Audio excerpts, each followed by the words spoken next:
मैं कभी ना तुमसे जुदा रहूं, प्रभु जी मुझे वरदान दो। मैं कभी ना तुमसे जुदा रहूं, जैसे दूध में घी मिला रहे, जैसे दूध में घी मिला रहे, वैसे मैं भी तुमसे मिला रहूं, प्रभु जी मुझे वरदान दो। प्रभु जी मुझे वरदान दो। जो सुमन सुगंध का मेल है, जो सुमन सुगंध का मेल है, जो तन व प्राण का खेल है, जो तन व प्राण का खेल है, हर हाल में हर काल में मैं तेरे ही रंग में रंगा रहूं, हर हाल में हर काल में मैं तेरे ही रंग में रंगा रहूं, प्रभु जी मुझे वरदान दो। प्रभु जी मुझे वरदान दो। तेरी वंदना मेरा कर्म हो, तेरी वंदना मेरा कर्म हो, तेरी साधना मेरा धर्म हो, तेरी साधना मेरा धर्म हो, मेरा देवता मेरे पास हो, मेरा देवता मेरे पास हो, मैं उपासना में जुटी रहूं, मैं उपासना में जुटी रहूं, प्रभु जी मुझे वरदान दो। मैं कभी ना तुमसे जुदा रहूं, प्रभु जी मुझे वरदान रहूं, प्रभु जी मुझे वरदान दो। मैं कभी ना तुमसे जुदा रहूं, मैं कभी ना तुमसे जुदा रहूं, जैसे दूध में घी मिला रहे, जैसे दूध में घी मिला रहे, वैसे मैं भी तुमसे मिला रहूं, प्रभु जी मुझे वरदान दो। टाइम भी आपने अच्छा लगा, थोड़ा सा धन्यवाद आपका, धन्यवाद, आपने सुना, अच्छा लगा। प्रभु जी तो भक्ति में जो आनंद है वो संसार में कहाँ है। ये तो उसकी कृपा है जो उसने शरण में ले रखा है और अपने इस वाणी से वही बुलवाता है, हम कहाँ बोल पाते हैं। ईश्वरी बुलाते हैं, बुलवाता है।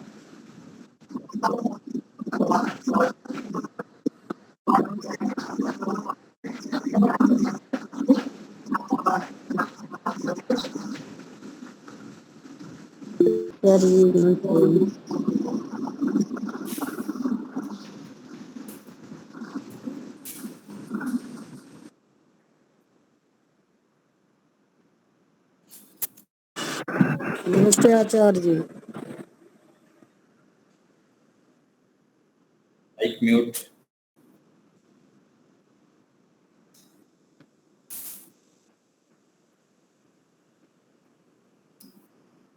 दीपालिका बहन जी, आप थोड़ा चौकन्ना रहना पड़ेगा। अलग अलग प्रकार से नए नए व्यक्ति भी जुड़ जाते हैं ना, तो फिर माइक तुरंत म्यूट करना पड़ता है। चलिए, ठीक है, ध्वनि ठीक से आ रही है ना? कुछ नेटस्वः तत्सवितुर्वरेण्यं भर्गो देवस्य धीमहि धियो यो नः प्रचोदयात्। प्रॉब्लम है।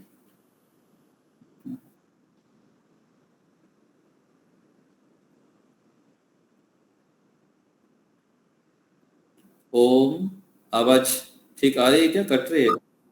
ओम,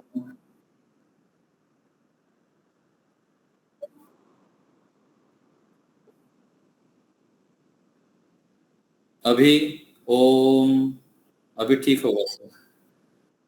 ठीक है अभी? नेट प्रॉब्लम, कभी ऐसा हो तो आप लिख के बताओ।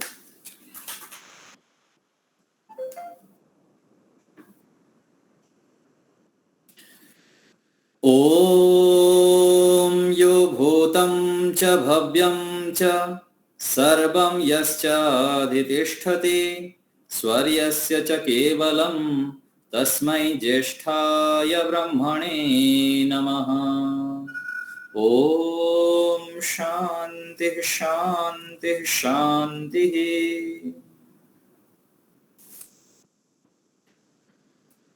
श्रेष्ठ, महान, पवित्र, दिव्य, ऐश्वर्य से युक्त, सुख शांति से युक्त जीवन हम चाहते हैं। हमारा जीवन श्रेष्ठता से, महानता से, पवित्रता से, दिव्यता से युक्त हो जाए, यह सबकी इच्छा है, होना भी चाहिए। और हम सभी महान बन सकते हैं और महान है ही, श्रेष्ठ है ही। यह भावना, यह दिव्यता हमारे अंदर प्रत्येक पल रह जाए। और इन सभी दिव्यताओं को, श्रेष्ठ गुणों को प्राप्त करने के लिए हमको वेदों को पढ़ना चाहिए, पढ़ना पड़ेगा।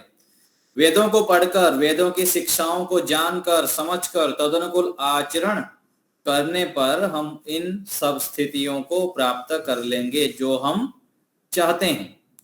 वेद सब सत्य विद्याओं का पुस्तक है। वेद का पढ़ना, पढ़ाना और सुनना, सुनाना सब श्रेष्ठ, महान, दिव्य मनुष्यों की कर्तव्य है।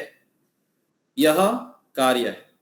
पढ़ना भी है और पढ़ाना भी पड़ेगा। स्वयं पढ़ेंगे और पढ़ाएंगे, सुनना भी पड़ेगा और सुनाना भी पड़ेगा। क्योंकि आवृत्ति ही असकृत उपदेशात, जब वो बार बार पढ़ते हैं, सुनते हैं, आवृत्ति करते हैं, तब जाके पक्का होता है। मनुष्य अल्पज्ञ होने से, अल्प सामर्थ्य वाला होने से और स्वाभाविक रूप से उनकी जो उसकी प्रवृत्ति है नीचे की ओर होता है। ऊपर उठने के लिए तो बहुत मेहनत करना पड़ता है। जैसे टंकी में पानी है घर में, उसको उठाने के लिए कितना मेहनत करना पड़ता है, पंप लगाना पड़ता है, और छोड़ दो तो, वाल्व खोल दो तो, टूटी खोल दो तो गिर जाए सारा। ऐसे ही मनुष्य को सदैव चौकन्ना रहना पड़ता है, सावधान सतर्क रहना पड़ता है। कभी किस ओर से, कहां से आक्रमण हो जाए कुछ पता नहीं। बाह्य आक्रमण के साथ साथ आंतरिक आक्रमण, जन्म जन्मांतरों के कुसंस्कार कभी भी हमारे ऊपर हावी हो सकता है। एक विचार व्यक्ति को कहां से कहां पहुंचा देता है। इसलिए कहा गया कि एक जो विषय है और विकार है, एक विचार और एक विषय। विषय जो होता है वो तो, विष जो होता है वो तो खाने से मरते हैं व्यक्ति, लेकिन विचार, गलत विषय यदि आ जाए, विचार आ जाए, तो व्यक्ति को तुरंत ही पतन की ओर ले जाता है, वो तुरंत गिर जाता है। रिजल्ट कहाँ चले?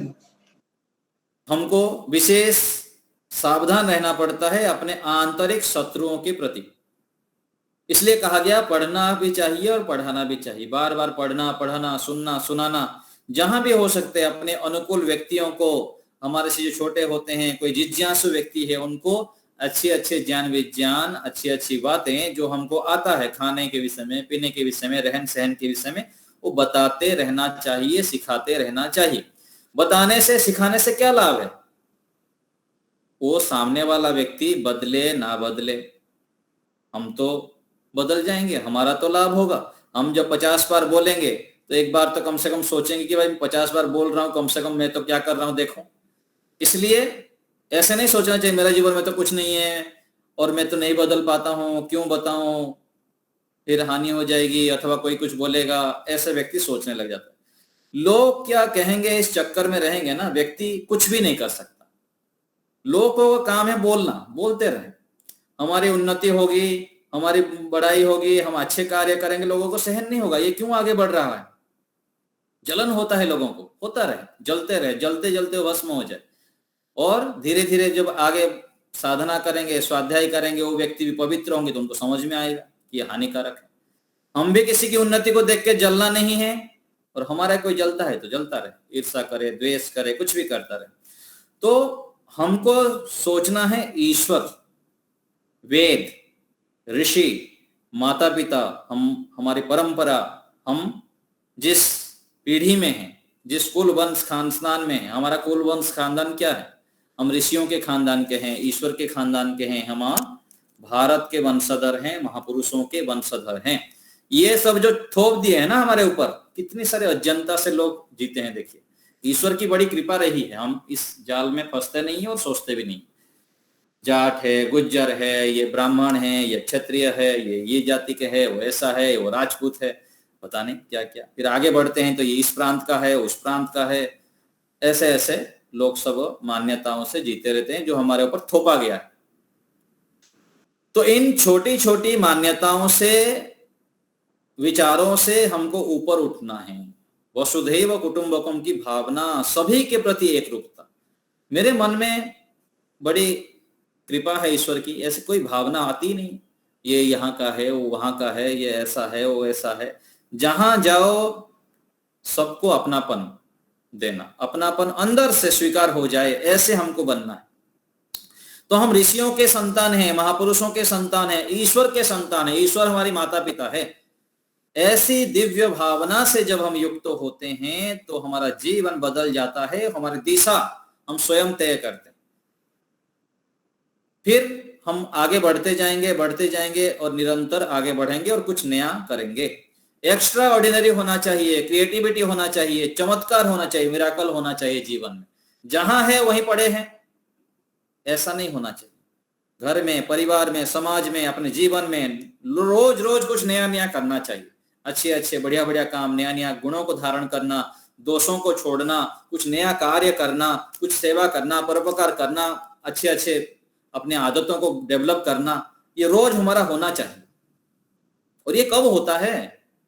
व्यक्ति जब संयमित रहता है, सत्संग करता है, लगातार आगे बढ़ने के लिए जो सोचता है। सोचेंगे तो होगा, सोचेंगे तो पाएंगे, अच्छे सोचेंगे तो अच्छे पाएंगे, बड़े सोचेंगे तो बड़े पाएंगे। बड़ा बड़ा स्वप्न देखना चाहिए। जिसका स्वप्न जितना बड़ा, जिसका विचार जितना बड़ा, वो उतना बड़ा बनता है। हम जब घर में थे, यदि ऐसे ही घर में रहते तो कुछ भी नहीं कर पाते, छोटा मोटा कुछ कर लेते। लेकिन महापुरुषों को देखें, ऋषियों को देखें, दिव्य आत्माओं का सानिध्य होने पर पता लगा कि मेरा सामर्थ्य क्या है। खुद को तो जान, तेरी शक्ति पहचान, तेरे आत्मा में स्वयं भगवान रे, मनुष्य तू बड़ा महान है।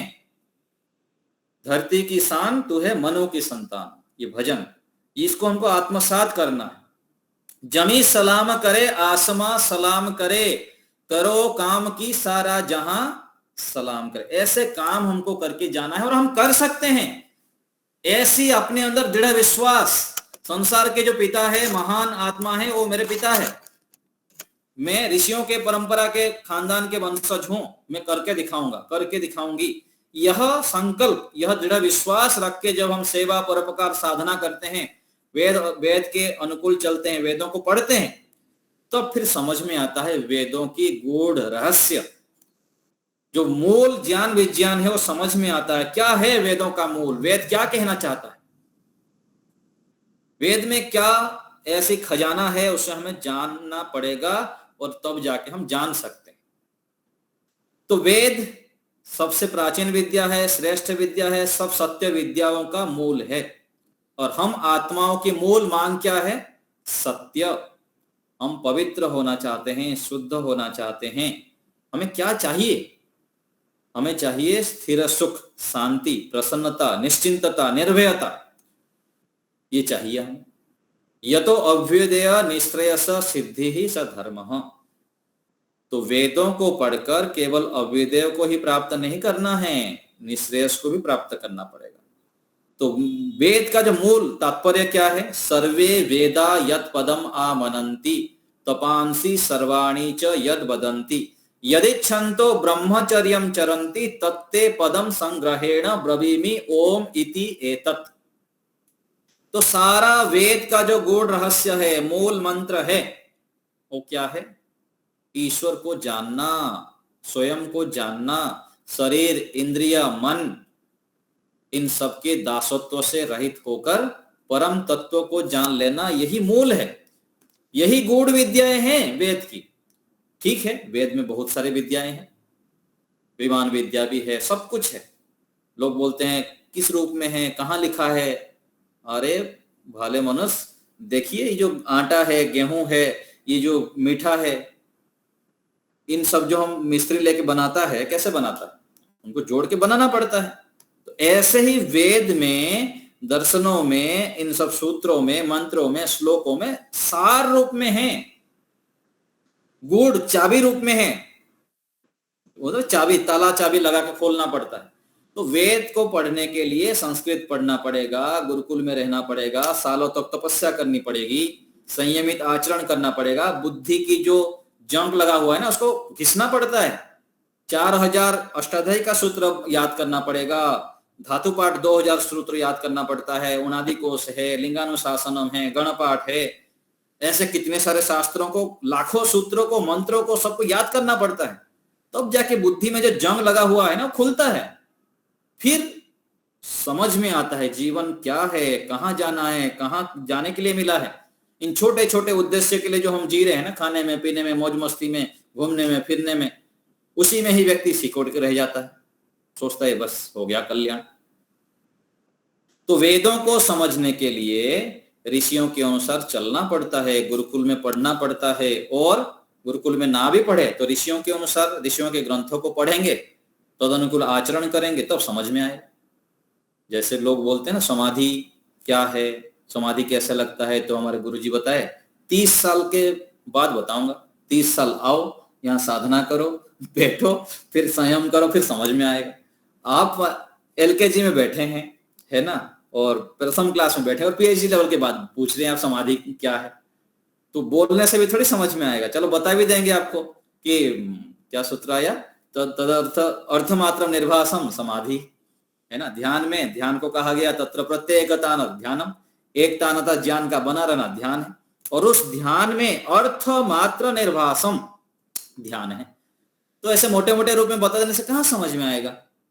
उसके लिए तो एक विधि से, प्रोसेस में चलना पड़ता है। जैसे ये घर है, मकान में हम बैठे हैं, तो इसमें कितना रॉड लगा है, कितना कुछ लगा हुआ है, हमको कहाँ पता लगेगा? वो इंजीनियर को देखते ही पता लग जाएगा।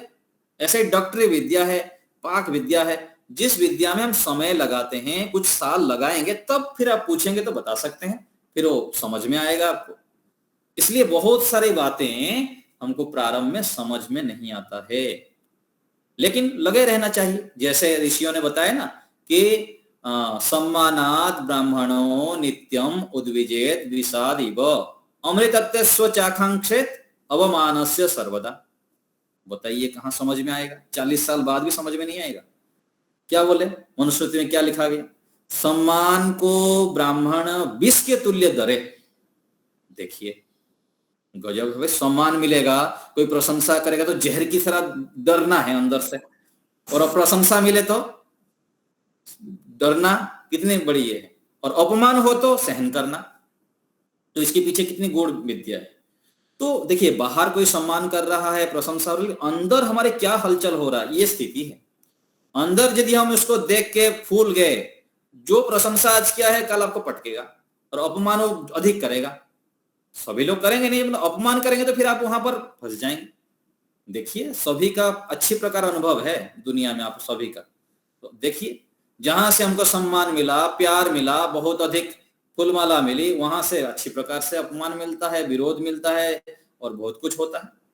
इसी स्थिति के लिए ही वहां पर बताया गया, लेकिन ये समझ में बहुत अपवाद लोगों को आता है। ऐसे ही बहुत सारी विद्याएं हैं।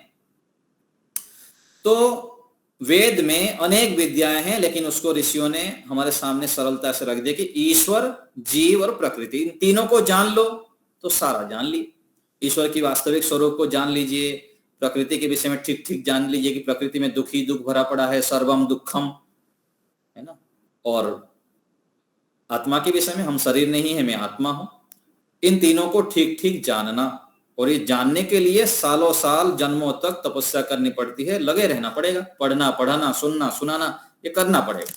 और बात ये है कि हम कई बार सोच लेते हैं नहीं हो पाएगा, अधिकांश तो ऐसे ही सोचते हैं, हम भी ऐसे ही कभी सोचते थे।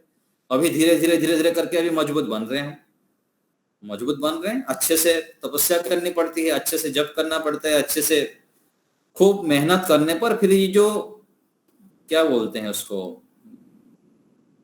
जम जाता है ना काई, काई जो जमा हुआ रहता है ना, परत परत परत परत, कि कितने सारे परत जमा हुआ रहता है। माता पिता के गर्भ से हम क्या सीख के आते हैं, पीछे से क्या लेके आते हैं, फिर माहौल, जिस माहौल में रहते हैं वहां जो देखते हैं वही सीखते हैं, साथी मित्र जैसे होते हैं, पढ़ाई सिलेबस जैसे होता है, फिर आगे चलकर न्यूज मीडिया, राज्य व्यवस्था, और सारे ऐसे ऐसे चलते चलते सारा हमको पूरा सर्कल में ऐसे बांध देते हैं ना, हमारी बुद्धि खुल ही नहीं पाता है कि मैं कौन हूं, मैं क्या कर सकता हूं, मेरे अंदर क्या सामर्थ्य है, ये समझ में ही नहीं आता है।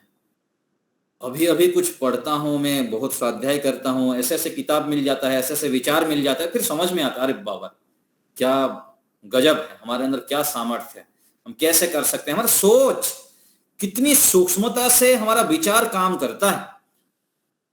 देखिए मैं आपको बताता हूं ना, 15-17 साल पहले मैं जब यज्ञ करता था तो किसी पुस्तक में मुझको मिल गया कि योग और यज्ञ करने से सारे मनोकामनाएं पूर्ण होते हैं।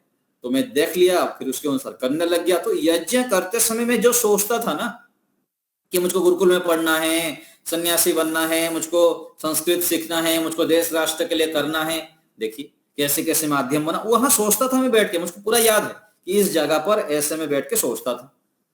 वो सारा देखिए मुझको मिला, और आगे कितने बढ़ चढ़ करके मिला, और अभी भी ऐसे ही चलता रहता है। तो हमारा जो विचार है पूरा कल्प वृक्ष की तरह है, एक एक विचार हम बीज गाड़ते हैं खेत में तरह। ये हमको कहाँ पता लगता है, कितना हम ध्यान रख पाते हैं बताइए। कभी बार बार, कभी मैं अभी तो बताना भी छोड़ दिया हूँ, क्लास में बार बार बताता था कुछ दिन पहले, है ना। मैं इसको बहुत अधिक भी जीने लग गया हूँ। जो हम सोचते हैं, बार बार सोचते हैं, बार बार सोचते हैं, ऐसे हम बन जाते हैं। और देखिए विचार में हम क्या करते हैं, मैं तो कुछ नहीं कर सकता, ऐसा होता है, वैसा होता है, और समय दूसरे के दोष देखना, दूसरे की निंदा करना, दूसरे की चुगली करना, दूसरे को वो ऊपर विचार करना। भाई हमको अपने विषय विचार करिए ना, दूसरे कुछ भी होता रहे, मुझको क्या प्राप्त करना है, मुझको कहाँ पहुंचना है, मेरा जीवन कहाँ अभी पहुंचा है, अभी थोड़े काल बचा हुआ है, रोज मैं मृत्यु के सम्मुख जा रहा हूं, ये कहाँ विचार कर रहे हैं। ऋषियों ने क्या कहते हैं, वेदों में क्या कहा गया।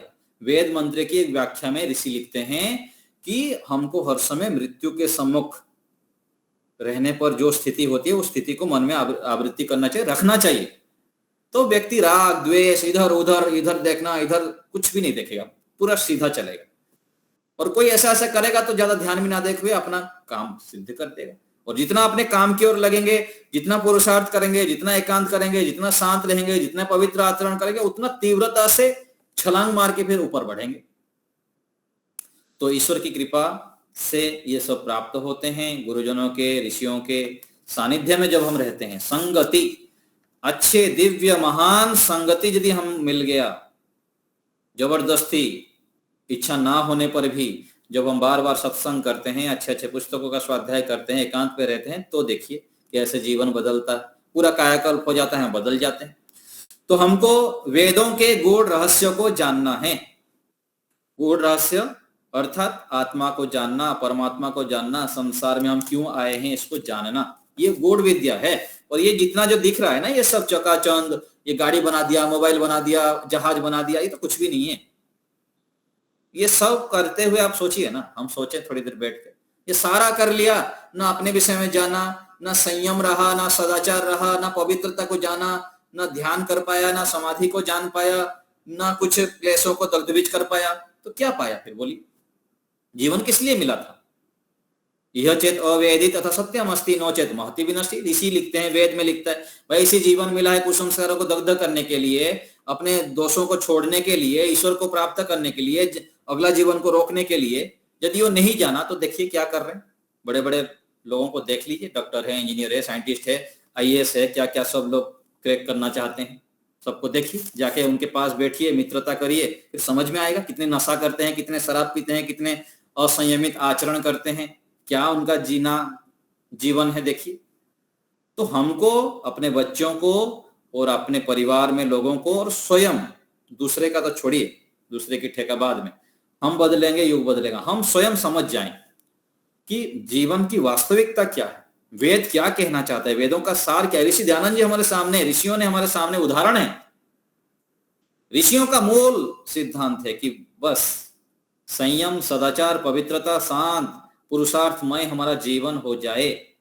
यही वेदों को पढ़ने पढ़ाने का मूल सार है। यदि हम शांत रहते हैं, प्रसन्न रहते हैं, निर्विघ्न रहते हैं, किसी से डरते नहीं हैं, अर्थात अच्छे कार्य करने में डरते नहीं हैं, सत्य का विरोध कर पाते हैं और ईश्वर का ध्यान कर पाते हैं, मन को एकाग्र कर पाते हैं, तो हम बहुत उन्नति में हैं, कल्याण के मार्ग पर चल रहे हैं। और आंख बंद करके बैठे व्यक्ति को हरा पीला दिखने लग जाए, ना कुछ 2 मिनट के लिए भी शांत होकर बैठ पाए, तो क्या लाभ है। और दूसरी तरफ व्यक्ति कुछ भी नहीं है, उसके पास घंटों तक बैठ लेता है, अच्छे से बैठ लेता है, बढ़िया निश्चिंत होकर जीता है, ना कोई गलत आचरण है, ना कोई गलत खान पान है, कुछ नहीं, बढ़िया है ना। तो हमको ये बढ़िया चीज को प्राप्त करना है। वेद हमको वहां ले जाना चाहता है। और ईश्वर ने वेदों को क्यों दिए हैं हमको? कि मेरे बच्चे, इन लोग सुख को प्राप्त करें, शांति को प्राप्त करें, जीवन को सफल करें। तो वेदों का ज्ञान कैसे मिला? सृष्टि के प्रारंभ में अग्नि, वायु, आदित्य, अंगिरा ऋषियों को ये ज्ञान प्राप्त हुए। प्रत्येक सृष्टि के प्रारंभ में जो श्रेष्ठ दिव्य आत्माएं होते हैं, पवित्र आत्माएं होते हैं, उनके हृदय में ईश्वर देते हैं। फिर आगे पुस्तक रूप में हमारे पास आया है। लोगों को समझ में नहीं आता है, कोई बात नहीं, समझ में आएगा। देखिए, सालों साल तक लोगों को समझ में ही ना आने के कारण अलग अलग प्रकार से पाखंड चलता रहता है। हमारी बड़ी सौभाग्य है कि ऋषि दयानंद जी ने वेदों के ऊपर रिसर्च किए, बहुत साधना किए और हमको सत्यार्थ प्रकाश विवादी भाष्य भूमिका, वेदों के भाष्य आदि के माध्यम से बताए ये सच्चाई है, ये वेदों में ऐसे लिखा है, ऐसे जानो, ऐसे समझो। प्रारंभ में तो समझ में ही नहीं आता है, लेकिन धीरे धीरे आगे बढ़ेंगे तो सत्य समझ में आएगा। ऋषि दयानंद जी लिखते हैं सत्यार्थ प्रकाश में, प्रत्येक आत्मा सत्य असत्य को जानने वाला है, लेकिन हठ, दुराग्रह और अविद्या आदि दोषों के कारण सत्य को छोड़कर असत्य में झुक जाता है। लेकिन कब तक झुकेंगे? जब तक पिटाई पड़ेगा, व्यक्ति मार खाएगा, रोगी हो जाएगा, विषय वासना भोग संसार के सब लग के जब तक जराजीर्ण हो जाएगा, तब समझ में आता है। कोई कोई संस्कारी होते हैं, कोई कोई अच्छे बुद्धिमान होते हैं, जल्दी समझ में आ जाता है। तो हमको समझदार बनना है, बुद्धिमान बनना है, जल्दी से समझ जाना है। समझते हुए अपने जीवन को रोज एक एक स्टेप बढ़े ना। हम सोचते हैं नहीं ये हमारे बस का नहीं, ऐसा नहीं, हमारे बस का है और हम करके दिखाएंगे, करके दिखाऊंगा, ये विश्वास मन में लाइए। रोज एक एक एक एक सीढ़ी बढ़ते जाएं, तब देखिए बहुत अच्छा रहेगा और हम कर सकते हैं, बहुत अच्छे आगे बढ़ सकते हैं। तो वेदों का सार हमको समझना है, हर समय आनंद, उत्साहित, प्रसन्न रहना है। और ये होगा संयम से, सदाचार से, पवित्र आचरण से, एकांत से, शांत रहने पर। रोज स्वाध्याय करेंगे, सत्संग करेंगे तो होगा। तो हमें सच्चे अर्थ में वेदों को समझना है, सच्चे अर्थ में समझना है, केवल ऐसे नहीं। तो आंशिक रूप में समझे, अभी हम समझते हैं, लेकिन आंशिक रूप में, थोड़े रूप में समझते हैं और थोड़ा थोड़ा तदनुकूल आचरण भी करते हैं। बढ़िया है, करना भी चाहिए। तो हमें थोड़े में संतुष्ट थोड़ी होता है, थोड़े में हमारा काम नहीं चलता। हमको तो पूर्ण चाहिए। पूर्णमदः पूर्णमिदं पूर्णात् पूर्णमुदच्यते पूर्णस्य पूर्णमादाय पूर्णमेवावशिष्यते। हम पूर्ण चाहते हैं और पूर्ण हो हैं हम, अधूरा नहीं है। ये भी भ्रांतियां दूर करना है। हम पूर्ण हैं, ईश्वर हमारे साथ हैं, ऋषियों हम के परंपरा से हम हैं, भारत भूमि में जन्म हुए, हम पूर्ण हैं। बस समझना है, जानना है, उसको फॉलो करते हुए चलते जाना है। तो हमको पूर्ण चाहिए, इसलिए हमको पूर्ण रूप से वेदों को समझने के लिए तत्पर होना है। वेदों को समझना है। वेदों के गूढ़ रहस्य को जितना जल्दी समझेंगे उतना शीघ्रता से हम आगे बढ़ पाएंगे। तो 5वां उपदेश, उपदेश मंजरी पुस्तक में वेद विषय है। धृते दिन्हमा मित्रस्य मा चक्षुषा सर्वाणि भूतानि समीक्षन्ताम्, मित्रस्याहं चक्षुषा सर्वाणि भूतानि समीक्षे, मित्रस्य चक्षुषा समीक्षा महे। कितनी अच्छी प्रार्थना देखिए, वेद मंत्र, कितनी अद्भुत दिव्य प्रार्थना कि प्रभु मैं दृढ़ हो जाऊं, मजबूत बन जाऊं। कैसे कैसे मजबूत बनूं, कैसे मैं श्रेष्ठ बन जाऊं कि मैं सभी को मित्र की दृष्टि से देखूं। मित्रस्य मा चक्षुषा, सारे सृष्टि को, प्राणी जगत को मित्र के दृष्टि से देखूं और सभी मेरे को मित्र की दृष्टि से देखें। दूसरे देखें ना देखें कोई बात नहीं, मेरे को अपनी ओर से शुरू करना है। तो ऐसे जब हम एक दूसरे को मित्र की दृष्टि से देखेंगे तो हमारा जीवन सफल होगा। तो वेद की उत्पत्ति किस प्रकार से हुई, कौन किया, इन विषयों को यहाँ पर चर्चा किया, उसका प्रयोजन क्या। तो परमेश्वर ने वेदों का करता है। वेद अर्थात ज्ञान, वेद अर्थात विद्या, ज्ञान या विद्या, ये संपूर्ण सृष्टि पदार्थों की ज्ञान सुख का कारण है। ज्ञान के बिना सुखकारक पदार्थ भी दुखकारक होता है। देखिए हम क्यों दुखी हैं, हताश है, सब कुछ है हमारे पास, अच्छे घर है, मकान है, पैसा है, शरीर अच्छा है, लेकिन सब कुछ होते हुए भी देखिए दुखी, हताश, निराश, परेशान। मैं तो मर गया, मैं तो लुट गया, मैं तो रोगी हूं, मैं तो बीमार हूं। क्यों हो रहा है? क्योंकि हमारे पास ज्ञान नहीं है। कोई हमको बताता नहीं, वाले तू ऐसे नहीं है, तू दरिद्र नहीं है, तू करोड़पति बच्चे के, करोड़पति पिता का संतान है, संसार के राजा का बेटा है, तेरे पास सब कुछ है, सुख शांति प्रसन्न, तो क्यों ऐसे दीनहीन दुखी दरिद्र है? हमको कोई बार बार बताने वाला नहीं है। बार बार कोई बताने लग जाए, सिखाने लग जाए तो हम ऐसे फिर सोचने लग जाएंगे। क्यों? मनुष्य ऐसा ही है, जैसे बताएंगे, जैसे सुनेगा, जैसे सोचेगा वैसे बन जाता है। तो हमको कोई बार बार ना स्कूल में बताए, ना कॉलेज में बताए, ना कोई बताता है बार बार। ना बताने के कारण जैसे हम देखते हैं दूसरे दुख गिनाने लग गया, हम भी दुख गिनाने लग जाते हैं। दूसरे निंदा चुगली करने लग गया, हम भी ये करने लग जाते हैं। ये क्या है? हम जो ये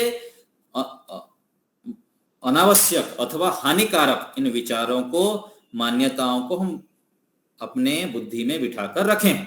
तो यहां इसलिए तो कह रहे हैं कि अच्छे ज्ञान जब नहीं होता है तो व्यक्ति फिर दुखी होता है, दुख को अपने गले लगा देता है। तो कह रहे हैं कि क्योंकि ज्ञान के बिना पदार्थ की योग्य योजना करते नहीं बनती। कैसे योजन करना?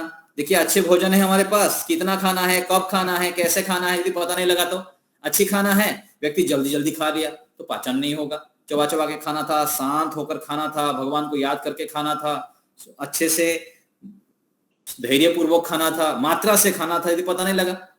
भोजन तो बढ़िया पौष्टिक है, लेकिन ये सब जब पता नहीं होता है तो व्यक्ति फिर अधिक खा लेता है और ठीक से नहीं खाने से पाचन भी ठीक से नहीं होता है, तो समस्याएं हो जाती।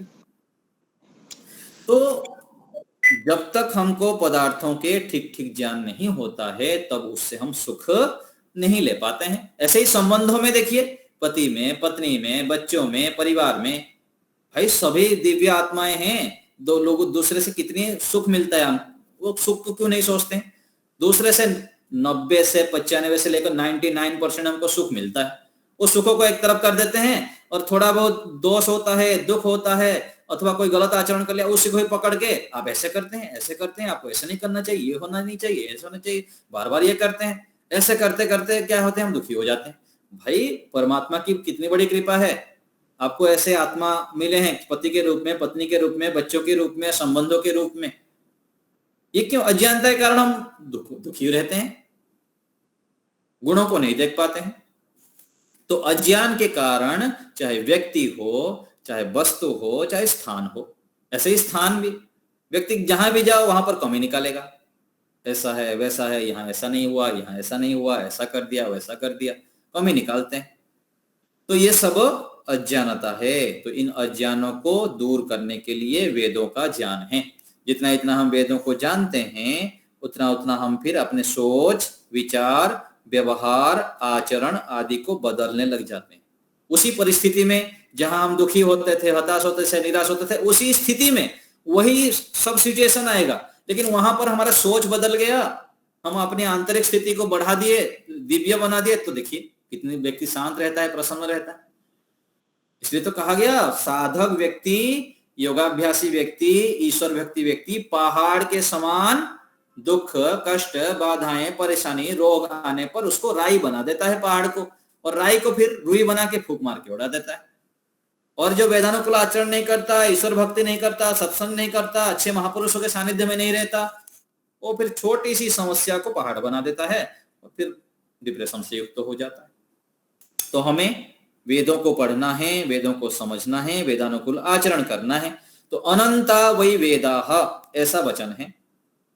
अनंत यह उसकी संज्ञा है। अनंत ज्ञान संपन्न परमेश्वर मनुष्य की योग्यता बढ़ाने के लिए और उसे ऊंचे दर्जे को पहुंचाने के लिए सहज सदा प्रवृत्त है। देखिए कितनी बढ़िया बात लिखा गया, यहाँ पर बढ़िया बात लिखी। इसी हेतु को सफल करने के लिए विद्या का प्रकाश करता है, सो वही प्रकाश वेद है। इसलिए मैं आपको बोलता हूं ना कई बार कि हमारे पास चारों वेद रहना चाहिए, वेदों का भाष्य रहना चाहिए। वेदों का भाष्य अजमेर से मंगाइएगा, अजमेर राजस्थान से ऋषि दयानंद जी के सारा भाष्य मिल जाएगा, हिंदी में, संस्कृत में बढ़िया भाष्य मिलेगा, और केवल हिंदी भी मिल जाता है।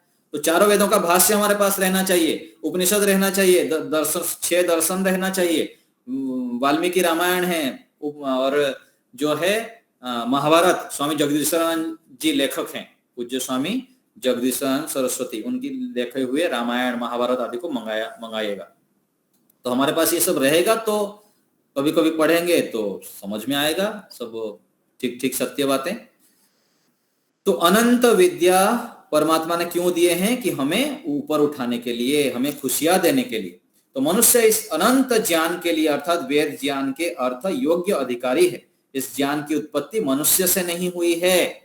किससे हुई है? ईश्वर से हुई है। ईश्वर ही वेदों का ज्ञान दिए हैं, प्रत्येक सृष्टि में देते हैं। इसलिए देते हैं अपने बच्चों को खुशियां बांटने के लिए।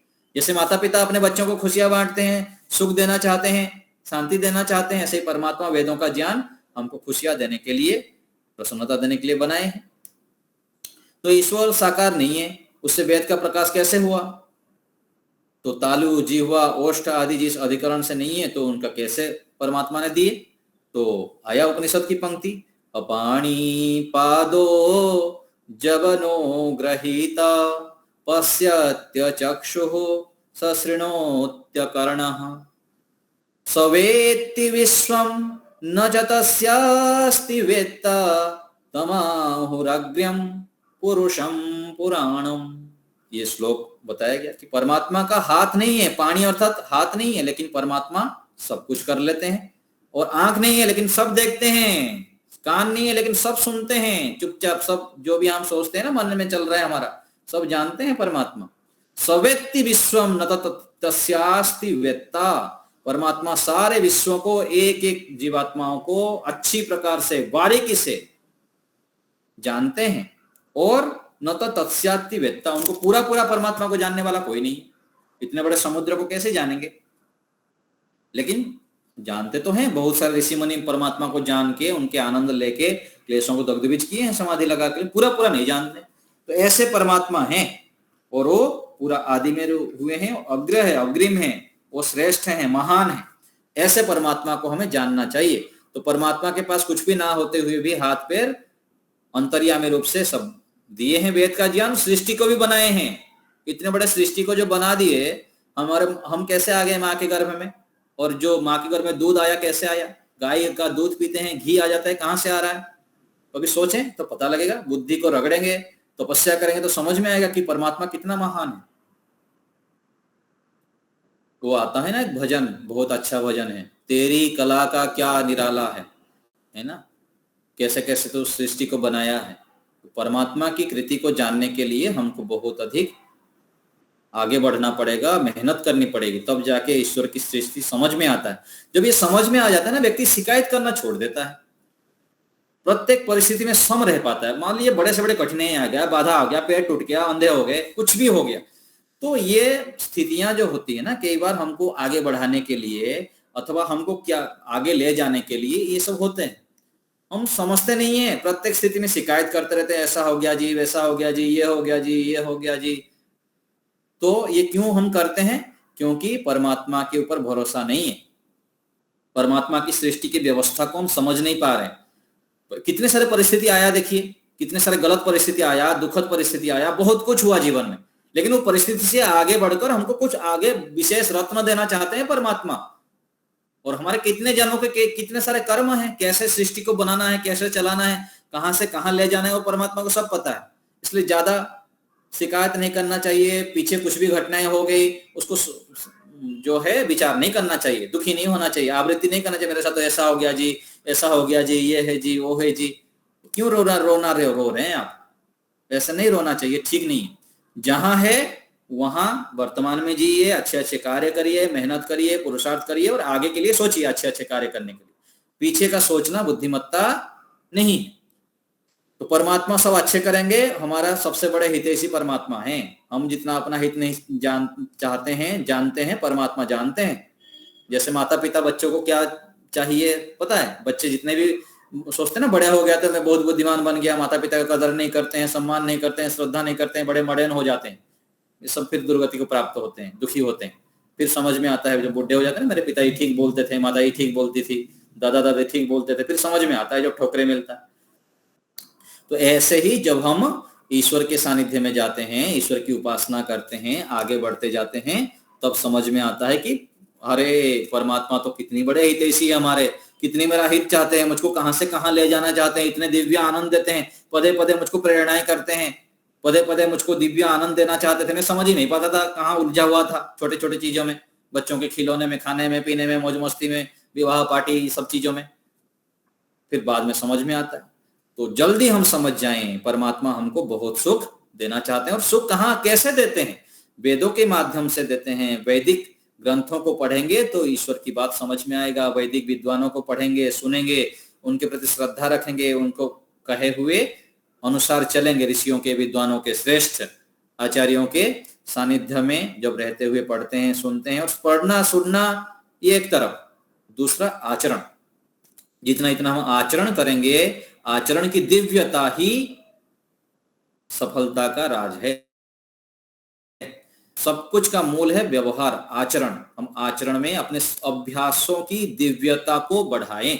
एक एक अभ्यास, बैठने का, उठने का, सोचने का, खाने का, पीने का अभ्यास हमारे क्या हो रहा है, कैसे बैठता हूं मैं, कैसे उठता हूं, कैसे सोचता हूं, कैसे खाता हूं। इन सब जो अभ्यास है ना हमारा, इन अभ्यासों को हम जितना दिव्य बनाते हैं, पवित्र बनाते हैं, श्रेष्ठ बनाते हैं, तब देखिए चमत्कार होता है। परमात्मा फिर हमको जो देना चाहते हैं उसको समझ पाएंगे, वेद क्या कहना चाहते हैं वो समझ पाएंगे। तो आदि विद्या अर्थात वेद ईश्वर ने प्रकाशित किए हैं। उसके प्रमाण क्या है? तो प्रथम प्रमाण दे रहे हैं कि वेद में पक्षपात नहीं है। ये ऋषि लिखते हैं कि वेदों को हम क्यों माने, अच्छा क्यों श्रेष्ठ माने? तो पहला है कि वेद में पक्षपात नहीं है। ईश्वर सब जगत पर समान रूप से अनुग्रह करता है, किसी को भी पक्षपात नहीं किया है। वेदों में जो विद्याएं हैं सबके लिए है। अलग अलग हम शास्त्र को पढ़ेंगे, अलग अलग ग्रंथ जो मत पर सबको देखेंगे आप गहराई से, तो कहीं पर पक्षपात है, मेरे प्रशंसा करो, मेरा ये करो, उसकी निंदा करेंगे, उसकी चुगली करेंगे, अलग अलग प्रकार से बहुत कुछ मिलेगा। लेकिन वेदों में ये सब नहीं है। सभी आत्माओं के कल्याण के लिए वेदों में है। और क्या है? वेद संस्कृत भाषा में है। दूसरी जितनी भाषाएं क्या है? संस्कृत की अपभ्रंश है।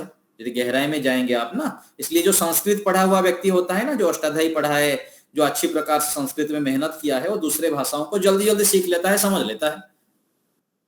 सच्चाई है ये। संस्कृत में आप अष्टाध्यायी आदि पढ़ेंगे ना, तो उसमें कितने सारे बढ़िया बढ़िया सब श्लोक सूत्र आया है, वो फिर पता लगता है कि तो अरे ये तो उड़िया भाषा में भी वही है, हिंदी में भी वही है, मराठी में भी वही है, गुजराती में भी वही है, सब समझ में आता है। फिर जल्दी जल्दी वो व्यक्ति दूसरे भाषाओं को भी समझ लेता है, क्योंकि वो संस्कृत में से ही तो बना है सब। ऐसे ही अंग्रेजी भाषा में भी कितने सारे संस्कृत शब्द ही तो है। इसलिए तो कहा गया सब सत्य विद्याओं का आदिमूल वेद है, परमेश्वर है। जितने भी सत्य विद्याएं और जितने दुष्ट विद्याएं, गलत विद्याएं हैं, वो क्या है? व्यक्ति की अज्ञानता, कुसंस्कार, रजोगुण, तमोगुण के कारण है। ऐसे समझना चाहिए। तो हमारे अंदर भी जितनी अच्छी विद्याएं हैं, अच्छा हम सोचते हैं, वो सब ठीक है। जितने गलत सोचते हैं उसको छोड़ना पड़ेगा, नहीं तो पिटाई पड़ेगा, रोगी होंगे, बीमार पड़ेंगे, फिर जराजीर्ण हो जाएंगे, दुखी होते रहेंगे। तो जल्दी जल्दी हमको वेदों के शरण में आना है। तो यहाँ कुछ उदाहरण भी दिए। पितर शब्द से पेतर हो गया, फिर फादर हो गया, यूयम शब्द से यू हुआ, फिर आदिम हो गया, आदम हो गया, ऐसे अपभ्रंश होके बहुत सारा आपको मिलेगा अलग अलग जगह पर। तो हमें संस्कृत भाषा भी सीखनी चाहिए। संस्कृत भाषा में अनंत आनंद मिलता है, ये ऋषि लिखते हैं। और इस भाषा के सदृश मृदु, मधुर, व्यापक सर्व भाषाओं की माता है। तो दूसरी भाषाओं में जो मजा नहीं है जैसे संस्कृत में है। संस्कृत में बहुत आनंद आता है, इसलिए यथासंभव यथा सामर्थ्य संस्कृत भी सीखना चाहिए। सर्व भाषाओं का मूल संस्कृत में है। सर्व ज्ञान का मूल जो वेद है वो संस्कृत में है, इसलिए वेद संस्कृत भाषा में ईश्वर ने दिए हैं। आगे इसमें लिखा है कि मुख्य बातों का प्रचार जगत के सारे देशों में चल रहा है। जैसे यहूदी मत में जाएंगे तो वहां पर भी वेदी रचने का, यज्ञ करने की प्रथा है। पारसी में जाते हैं तो वहां भी अग्नि की पूजा करते हैं, जैसे हम यहाँ पर वेद में अग्निहोत्र आदि करते हैं वैदिक धर्मी लोग। ऐसे दूसरे संप्रदाय में भी दूसरे जगह पर भी अलग अलग प्रकार से जैसे जितना मिला उतना करते गए। कई बार उसमें क्या हुआ, पाखंडी लोग ने अपने मत को बढ़ाने के लिए, अपने गलत चीजों को बढ़ाने के लिए अपने अपने ढंग से कर लिए, लेकिन जितना जिसको समझ में आया उतना करते गए। चलो किए तो कुछ ना कुछ। फिर दूसरे प्रमाण है कि वेद यह सुलभ ग्रंथ है। दूसरे हम पुराण आदि को जो पढ़ते हैं ना अलग अलग प्रकार से, वहां एक चीज को समझाने के लिए कितने प्रकार की कहानी समझाते हैं। जो दर्शनों को पढ़ लेगा, वेदों के सिद्धांत को ठीक ठीक जान लेता है ना, फिर उनको समझ में आता है। दूसरे जितने अलग अलग प्रकार से पुराण गढ़े हैं, हजारों प्रकार के पुराण हैं, हजारों प्रकार के उपनिषद भी बना रखे हैं लोग, तो समझ में आता है कि भाई इतनी छोटी सी बात बताने के लिए इतने सारे कहानी, इतने सारे गप्पे। हमको ये सीरियल में दिखाते हैं ना, गंगा मैया से लेकर और क्या क्या सब कहानी सुनाते हैं, ये क्या है? ये देखिए, ये उसमें ठीक है, थोड़ी सी सत्य होता है और बहुत सारे कहानी, लेकिन बुद्धि व्यक्ति का, जब बच्चों को जैसे हम कैसे समझाते हैं, बच्चे को कहानी के नाम से समझाते हैं ना कि बेटा ऐसा है, ऐसा हुआ, वैसा हुआ, छोटी सी बात को ऐसे समझाना पड़ता है। तो ये सब जो कहानी है, उपनिषद गंगा है और क्या क्या सब गढ़े हैं ना, इसमें क्या है, जब आप वेद शास्त्र को पढ़ेंगे, दर्शन की गहराई पर जाएंगे, साधना करेंगे तो समझ में आएगा कि ये सत्य बातों को ही बता रहे हैं, लेकिन थोड़ा घुमा के बता रहे हैं। जिसका बुद्धि का स्तर जितना है उतना कम से कम समझे तो होता रहा है। लेकिन फिर कई बार हो जाते हैं ज्यादा कट्टरवादी होके व्यक्ति, फिर खंडन मंडन, ऐसा नहीं है, वैसा नहीं है, ऐसा नहीं करना चाहिए, फिर करते हैं। चलो जिसकी इच्छा है करते रहे। तो वास्तविकता तो यही है, सत्य वेद से गया है, और जितना हम वेदों की मार्ग पर चलेंगे तो वेद की जो मूल सिद्धांत है, सत्यता है, समझ में आता है। तो यहाँ कह रहे हैं कि वेद सुलभ है, कम शब्दों में बहुत सारी गहरी बातों को बताया गया है। पूरा सृष्टि में जो भी हम देख रहे हैं, देखिए इतना बड़ा सृष्टि है, इतने बड़ा विश्व है, जितना मूल, जितना सब कुछ देखते हैं ना, सारे वेद में है। कैसे है, फिर बात ये आ जाएगा, मूल सार रूप में है। तो इतनी सारे विद्याओं को वेद में दिया गया है। तो वेद में सरल रूप से सब उपलब्ध है। तीसरा प्रमाण, वेदों से अनेक विद्या और शास्त्र से सिद्ध होते हैं। जितने भी अलग अलग शास्त्र है, वेद है, अलग अलग चीजें हैं, ये सब क्या है, वेदों से ही गया है। और वेद को क्या कहा गया, प्रत्यक्ष प्रमाण कहा जाता है। और दूसरे क्या होता है, स्वतः प्रमाण। एक होता है स्वतः प्रमाण, एक होता है परतः प्रमाण। जो हम देखिए वेदों को जो पढ़ेंगे ना, तो उसको क्या होता है, फिर जो मान्यताएं हैं, अपनी साधना करते हैं, हम अच्छे मार्ग पर चलते हैं, तो वहां पर समझ में आता है कि ये करना चाहिए, ये नहीं करना चाहिए। तो उसका प्रमाण कहाँ से लेंगे, वेद में लिखा है तो फिर वैसा जीना है हमको। और वेद में समझ में नहीं आता है तो फिर बड़ों को पूछते हैं, गुरुजनों को जाके कि गुरुजी ये जो लिखा है ऐसा है या ऐसा है, फिर वो समझा देते हैं, हम उस मार्ग पर चलते हैं। तो सभी जो शास्त्र है, दर्शन है, उपनिषद है, पुराण है, अलग अलग बातें हैं, सबको सिद्ध करने के लिए हमको वेद के शरण में जाना पड़ता है। और अंतिम प्रमाण वेद है। तो इसलिए कहते हैं कि वेद अंतिम प्रमाण है। वेद ये अनंत विद्या का अधिकरण है। अधिकरण अर्थात फाउंडेशन। जैसे हमारा घर का फाउंडेशन डालते हैं ना, उसके ऊपर घर खड़ा होता है, ऐसे ही सारे सृष्टि में जो विद्याएं हैं उनका मूल क्या है, वेद है। उन सबको सिद्ध करना है, सभी शास्त्रों के मूल को प्रमाणित करना है, तो वेद के शरण में जाना पड़ता है। जैसे देखिए दर्शन शास्त्र में हम जाएंगे तो महर्षि पतंजलि जी ने योग शास्त्र का रचना किए, कणाद जी ने वैशेषिक दर्शन का किए, और कपिल जी ने सांख्य दर्शन का किए। ऐसे ही मीमांसा दर्शन और वेदांत दर्शन है, और जो वेदों का अंग है, शिक्षा है, कल्प है, व्याकरण है, निरुक्त है, ज्योतिष है, ये सब क्या है? वेदों से ही तो आया है, वेदों के अंग है। और ये दर्शन है, योग, सांख्य आदि वेदों के उपांग है।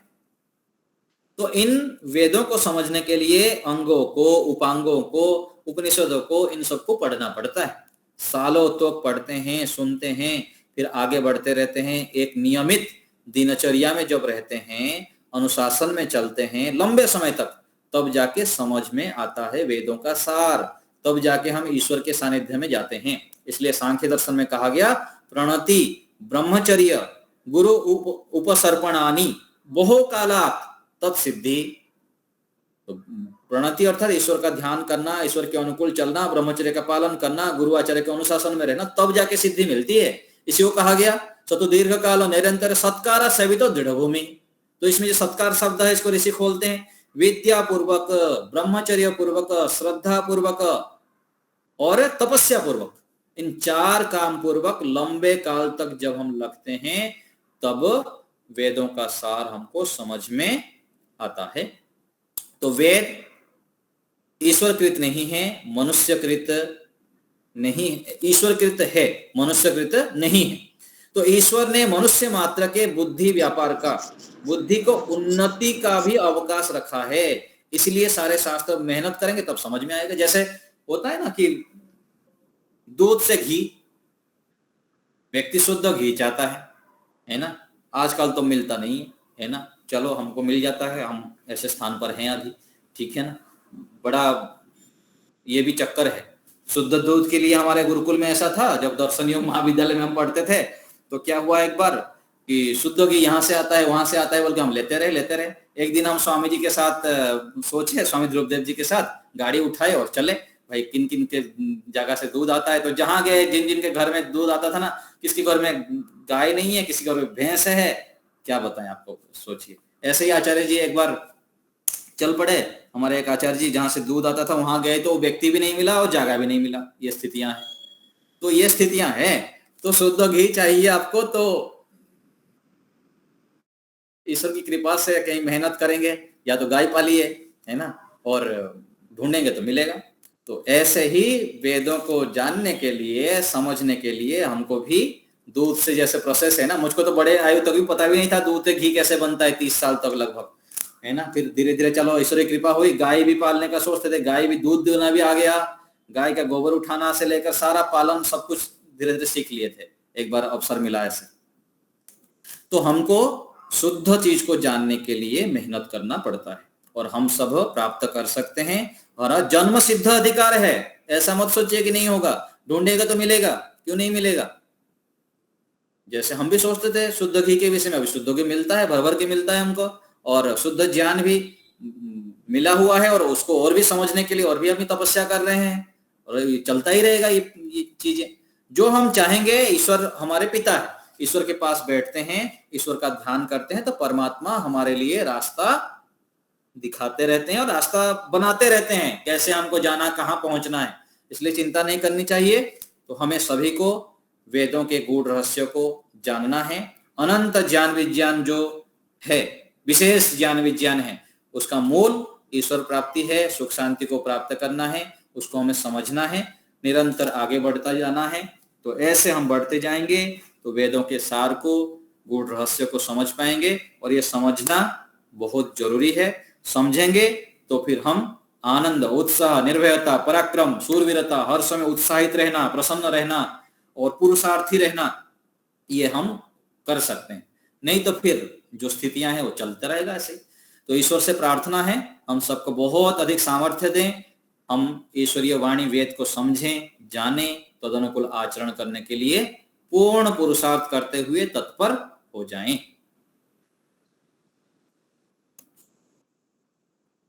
बहुत बहुत धन्यवाद आचार्य जी आपका। बहुत बहुत धन्यवाद आचार्य जी, आपने बहुत ही सुंदर तरीके से जिस गौतम ब्रह्मा बहुत ही संस्कृत के विषय, भाषा के विषय में बहुत बढ़िया बताया। नमस्ते जी। शांति पाठ के लिए हमारे शंकर जी इलाहाबाद से शांति पाठ आइए, जय घोष शांति पाठ। सबको सादर नमस्ते। आवाज जा रही है?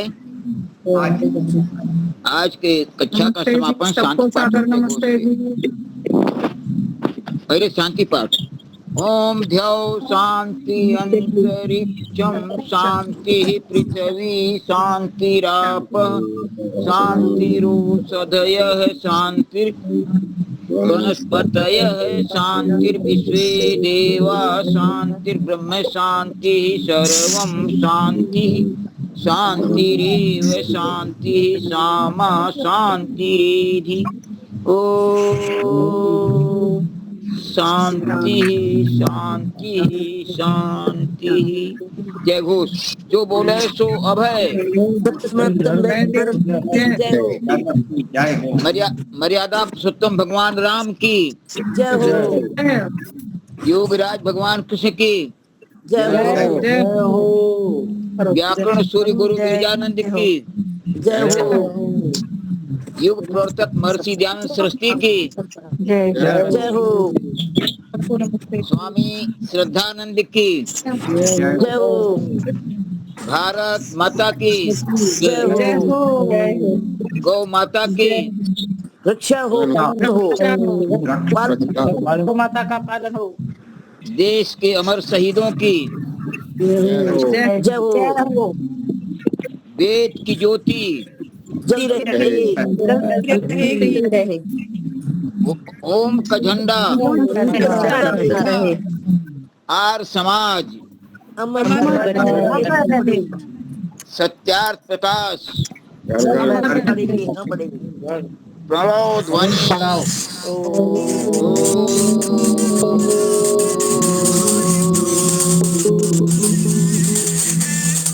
वैदिक अभिवादन। सबको सादर सभी को सादर नमस्ते जी। हमारे नमस्ते जी। 82 वर्ष से भी ऊपर है, वो जय घोष करवा रहे, हमें जगा रहे हैं। एक हमारे युवा वक्ता है और हमारे दूसरे और इलाहाबाद के हमारे शंकर जी है। खूब खूब धन्यवाद, आप आते रहिए। नमस्ते जी। नमस्ते जी। नमस्ते।